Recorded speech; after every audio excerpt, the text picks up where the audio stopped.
on air. Awesome.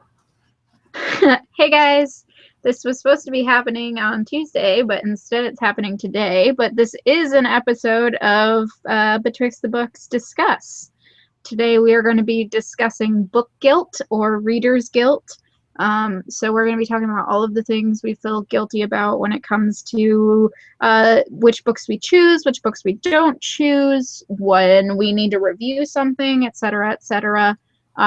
If you would like to join in the discussion, I believe there is a comment section down below, although it might be turned off because my YouTube channel sometimes doesn't let me turn it on.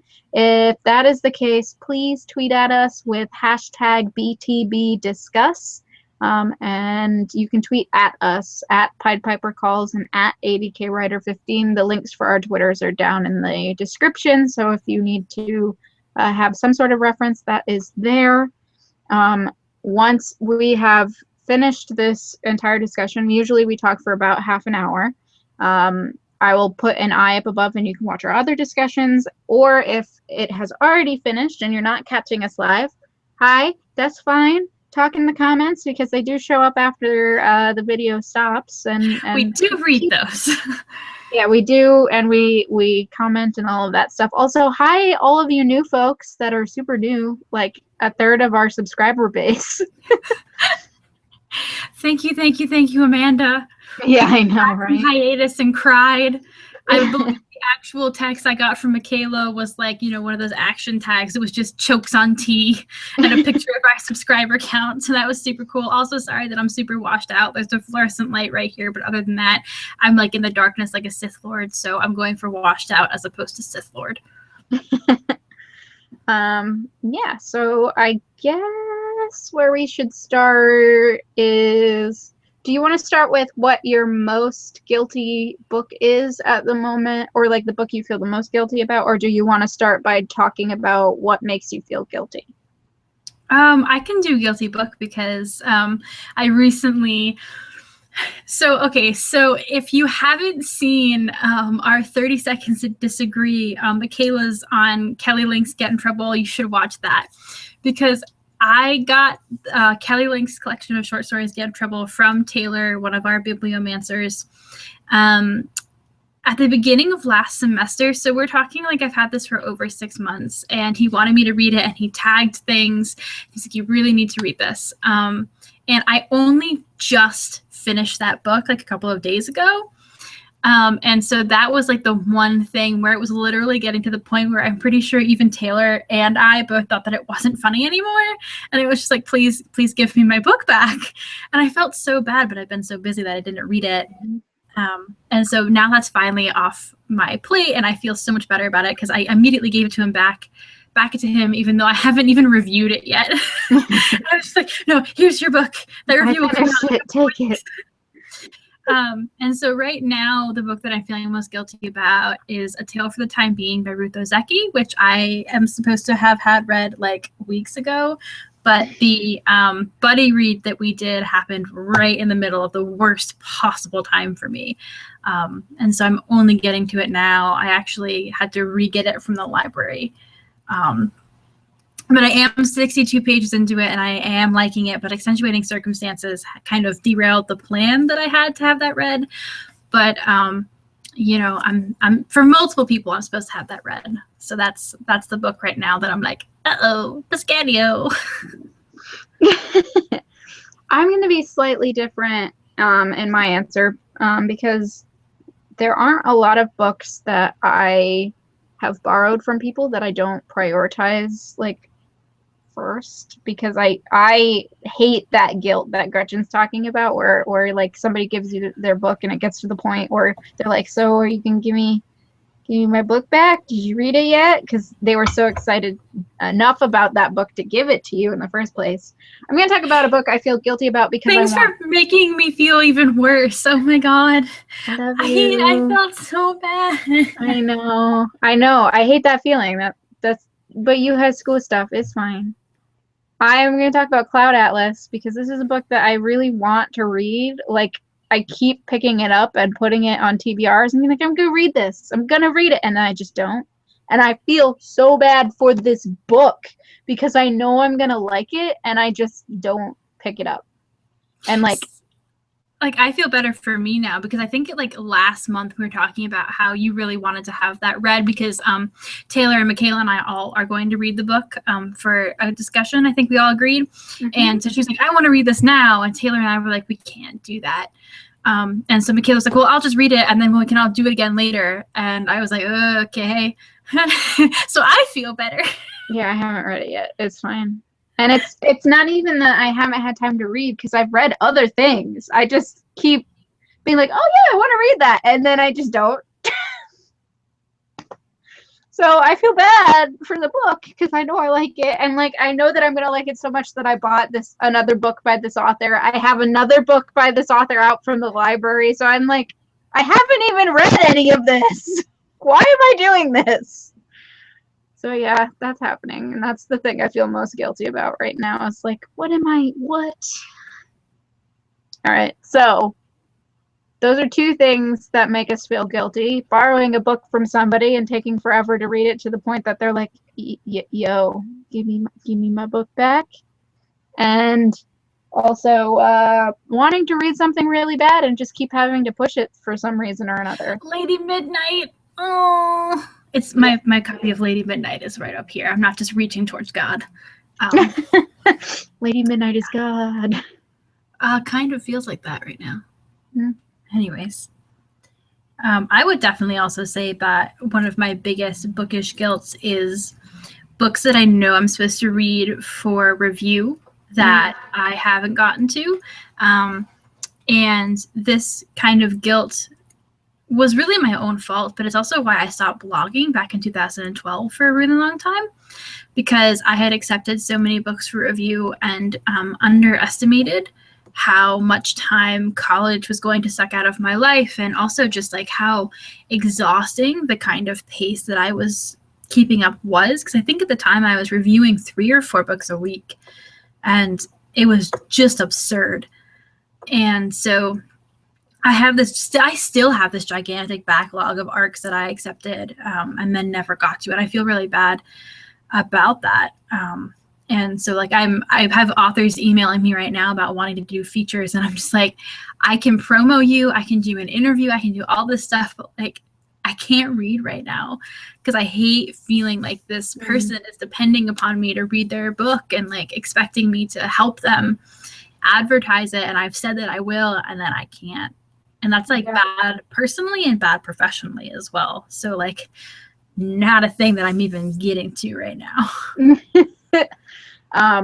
I don't often have that. The arcs that I have that are unread at the moment are all in the future or are from my work, so I don't have an obligation to read them. They're just arcs that I happen to get as a bookseller perk.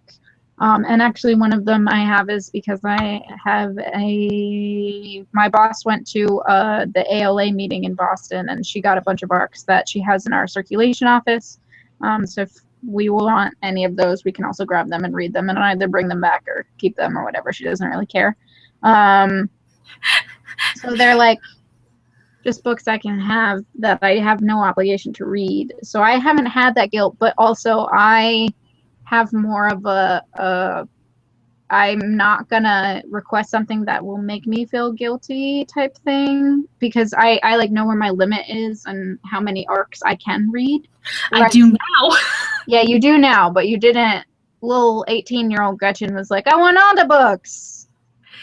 And I could keep it up then too, because I was homeschooled. Like, my time was mine. And now, although technically we both do possess a arc we didn't read.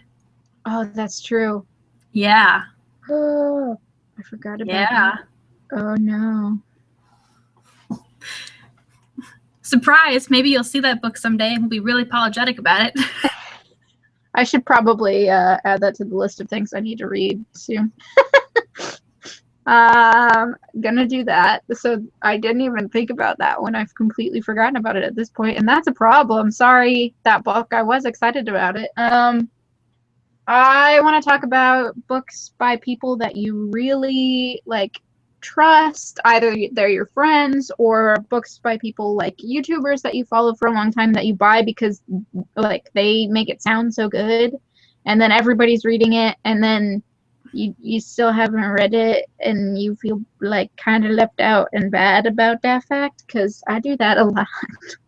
Or I'll either get it from the library or actually physically buy the book, and then I just either am reading other things or I don't have the time that I thought I would, and it ends up sitting there. And then at that point, you're like, well, nobody's talking about it anymore, and is it just going to seem like I grabbed this to talk, to join in on the hype, or like try and ride people's coattails because lots of people were talking about it at this point, instead of just being like, no, I actually just want to read this book because it sounds good or whatever. That makes me feel bad.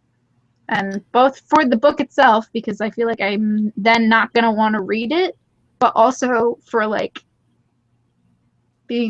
wanting to participate and then not, if that makes sense. Yeah, like, so I have that issue. I mean, it's not the same issue though, because I don't, at this point, I honestly am not picking up very many new books. I'm really trying to cut back on my book buying right now. And so the only books that I've been buying are books that I pre-ordered because I knew that I would want to read them. And so I just got The Rose and the Dagger by Renee Adia, and I read that in a single night because I was so psyched about it. But like I've had the second Red Queen book by Victoria Aveyard since February, and it came out. But that's more of a thing where like I read some conflicting reviews, and so like it just didn't stay as much of a priority for me. And then I mean, Lady Midnight is just something that like I feel really bad that I'm not reading, but at the same time I don't feel guilty about that because I think I would feel guiltier if I was reading it now. Because I know that I can't commit the kind of time, because it's huge. It'll be my pop sugar pick for my book over 600 pages. And so like I know that right now if I was trying to read it in small chunks, I'd be doing it a disservice because like I can't focus on it right now. So like that's how I kind of feel like I don't necessarily feel guilty about that because I want to read those books when I can actually like submit time to them. The Rose and the Dagger was one of those things I was so excited about it. I needed to read it right away. And my review of that book will be a thing. Oh no, or oh yay? Oh no. Well, it wasn't terrible, but yeah, it'll be a thing. But anyways, I did finish that in a night. So that was a thing that I did. Yeah, I do the same thing where when I'm not ready for something, I'm like okay with not reading it yet.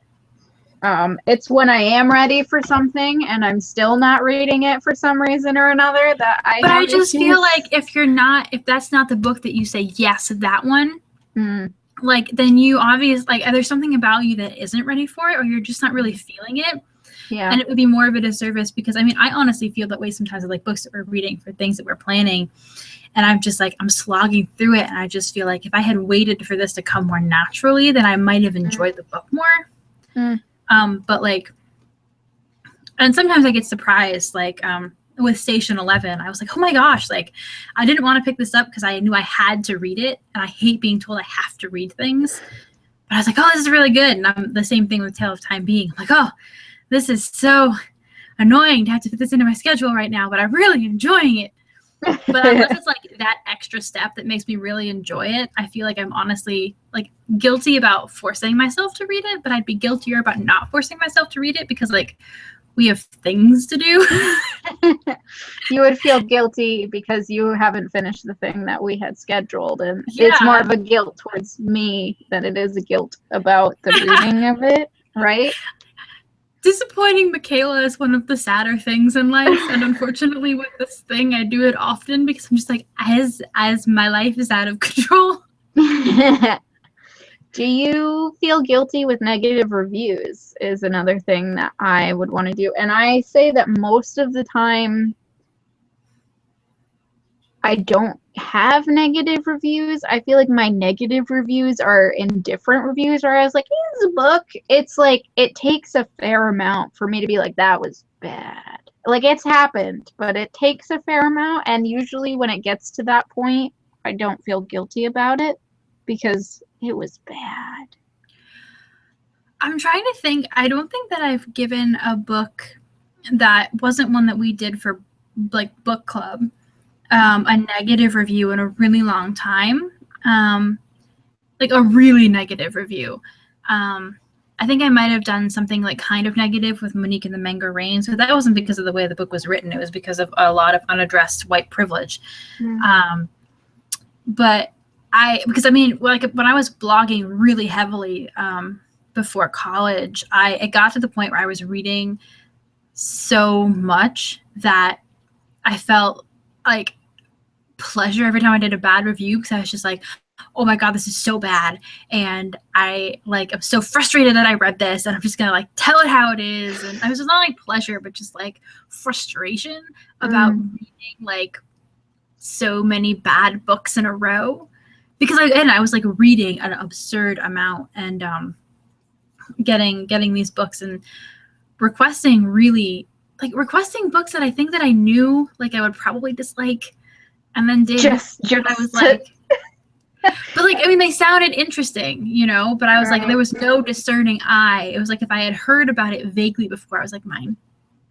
Gotcha.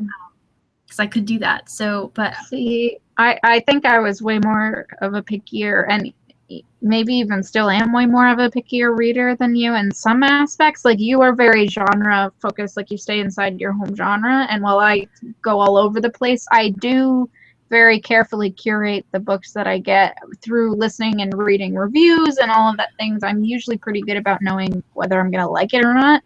I do that a lot more now. Like it's not a this is a bad book. It's usually more of this was not what I was expecting. Yeah, I mean, I do that a lot more now, just because, like, especially because I'm so aware that there are YA tropes that if I read them, I will automatically dislike the book, or think that it should have been written differently or something like that. Because it takes a really, really strong book to tell me that a love triangle is going to be okay, for instance, or stuff like that. So it was at the point before where I was like, oh, I see that it includes a love triangle, but maybe it'll be okay, and I'll request it anyways. And now I'm like, I see love triangle or romance focus. Bye-bye. No, thank you. No, thank you. I mean, I also just don't have time, though.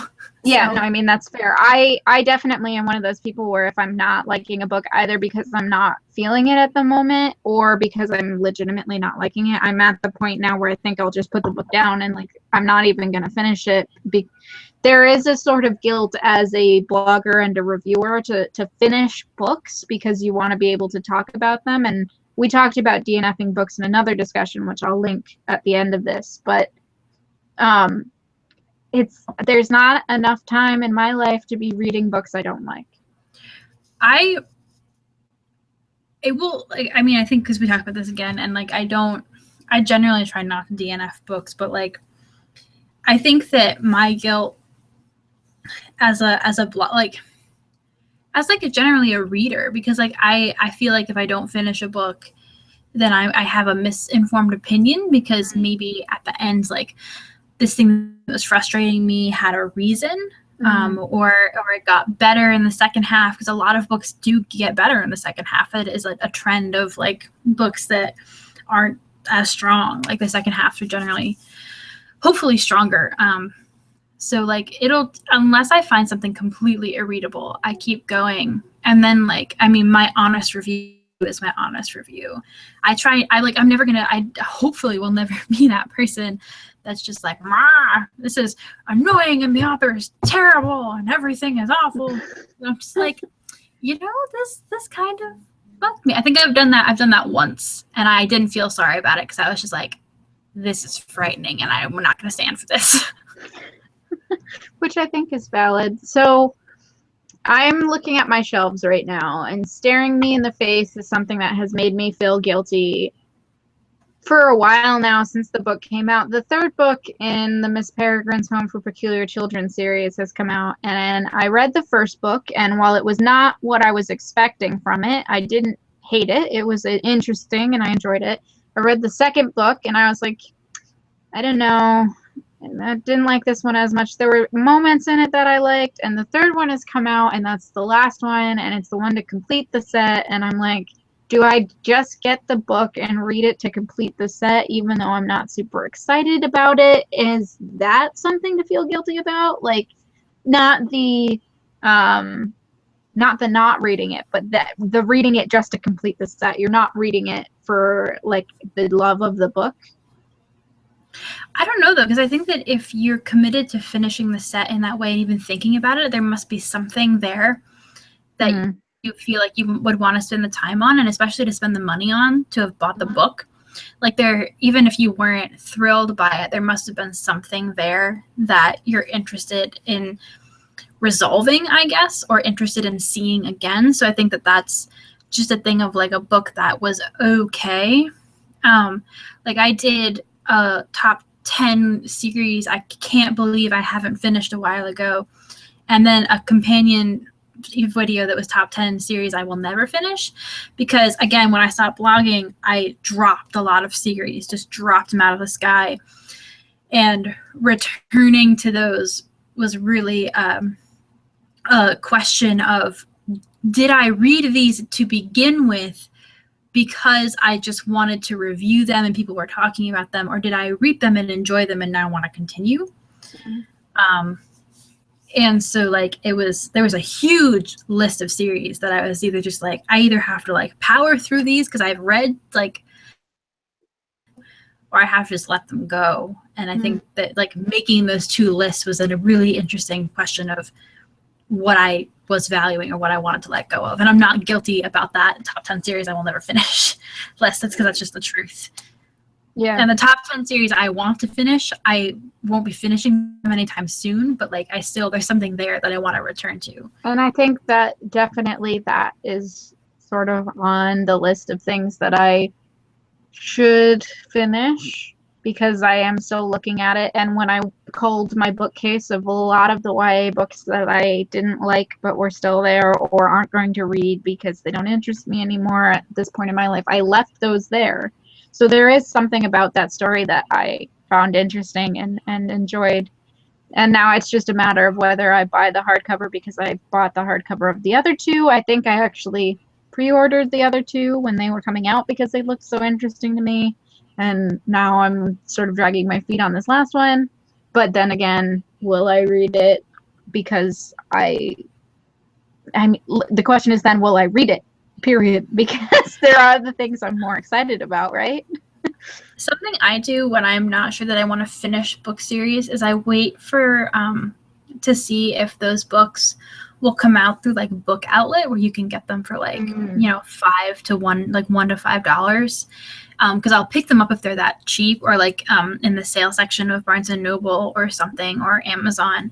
Because if I see them, I'm like, oh, there it is. Like I do want that, but not enough to for the hardcover. I'm not gonna pay. Yeah, for the hardcover, like in full.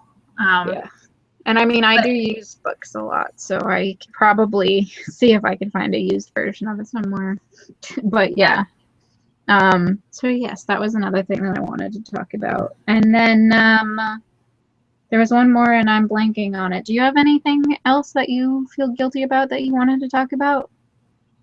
While I try and think of what the other thing I had thought of and have now forgotten is. I mean, genuinely, I already brought this up though, is this kind of like, sometimes I feel like I do a disservice to books because I know we have to read them for book club or for a video. And sometimes I wonder if my reviews are colored by that fact, you know?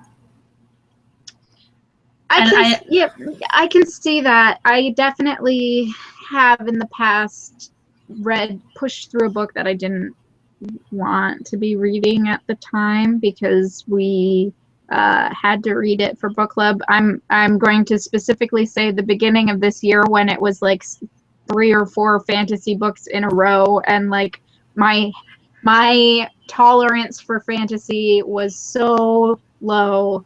And I was like, I'm not liking these other books towards the end. And is it because I've read so many and I don't want to read anymore, but I keep having to read more?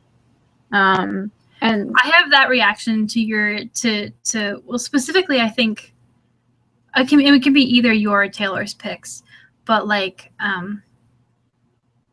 right, either like during the school year or coming right out of the school year, when y'all pick really literary picks, and I'm just like, oh my God, no. I've just escaped this. Why is it back? And so that's why I'm really excited. Slight spoiler alert for our final Imbibliomancy episode of this semester. It's a graphic novel. And I'm super excited about that because, one, it gets a Pop Sugar challenge out of my way that I don't do naturally on my own. Mm-hmm. But B, it's like, I know that I'm going to be excited to read it because it's not something that I feel like is going to drag on or be like a lot of things that I've read before. It won't be a big time commitment. And I'm just like, this is a perfect thing to do. And I don't usually agree with Taylor's picks, like in general. So. Yeah. And I mean, you can feel better because our first month of the summer season is going to be all YA. So you have that going for you. It'll all be your genre. Whether they're all good or not, we don't know yet. But we don't know yet. It's there. And I don't think we should probably figure out when we want to start that soon. And also what books we're doing for that, because Taylor only just picked his pick for the last Imbibliomancy like a couple weeks ago. And I was like, Taylor, what? So yes, that was a thing. And I know what my pick is. Yeah, you do. I know what it is. And yes, you do. The other thing that I was going to be talking about is if you like haul something or say that you just got something and you have somebody say, oh, I really want you to talk about that. Or somebody just comments in general that they really want you to talk about something and then you don't for the longest time. And you're like, no, somebody wanted to hear me say things. I mean, I haven't had that happen to me personally quite yet. Because I do generally at this point less videos than you, because I just don't have the time to commit to those. And more engagement I think comes from our YouTube channel. That's true. Specifically. But I don't know. I feel like if that did happen to me though, I think that I would be more interested in reading it. Because I would know that there's that one person and they want to talk about this book with me, I don't know. So like, I mean, time constraints are always a thing. Cause like, I graduate on the 22nd. So it's just like up until the 22nd, I'm a train wreck in motion. So. Yeah. I think for me, the thing I felt the most guilty of was the one person who was like, hey, talk about translation. And I was like, I don't know how to. So then I just didn't. And like, I haven't been reading a lot of translated texts in general, even though I have been picking them up a lot because I care about them. I just haven't prioritized. One of our most popular videos is one of your translation reviews. No, I just, part of me feels bad because I feel like it's such a niche thing that nobody is going to want to listen to it. And then a bunch of people watch that and like, that's weird to me. I don't know. So you're cute and fun when you're amazed. I posted a video yesterday that was me giving some tips on how to pick a translated text and read a translated text once you have it, because they can be a challenge. And I think not this Monday, but next Monday, I'm going to do one where I talk about how you should review a translated text, because I think it should be different from how you review a text in the native language, because there are things that you need to keep in mind that have to do with the translation process. So that's something I'm going to be doing, and I can feel less guilty about that. But first I'm going to review a translated thing so that when I do that Monday musing, I can then point to that and say, here is an example of a translated text review. And I have already read that book, so you can't sass me. I did it. I'm going to talk about it. It's going to happen. See, there's my last bit of guilt. Blog posts. What are blog posts? I think about them the day before I have to put them up. And then I'm like, wait, no, editing a video takes so much time. I've screwed myself. Yeah, I definitely find it easier when I plan things out in a way, because at least posts, because then I can like schedule the amount of time I need for that specific post. Whereas the next 3 weeks of reviews like scheduled, just not made. Rock on me. See, there you go. You're doing it. This is what happens when I actually read. The problem for me arises when I say, okay, I'm going to have this review up of this book that I haven't read yet, and then I don't want to read it because I have a deadline. Yeah, no. So I can't do that. The only time I can schedule is if it's something I've already read. and finished. Yeah. And if I haven't read and finished anything, well, oh well. Whoopsie. Let's do something different. I don't know what, but something different. Yes. I think it's been about half an hour. So is there any last thoughts on guilt and stuff? Should we feel guilty or should we just live the lives we should live and just...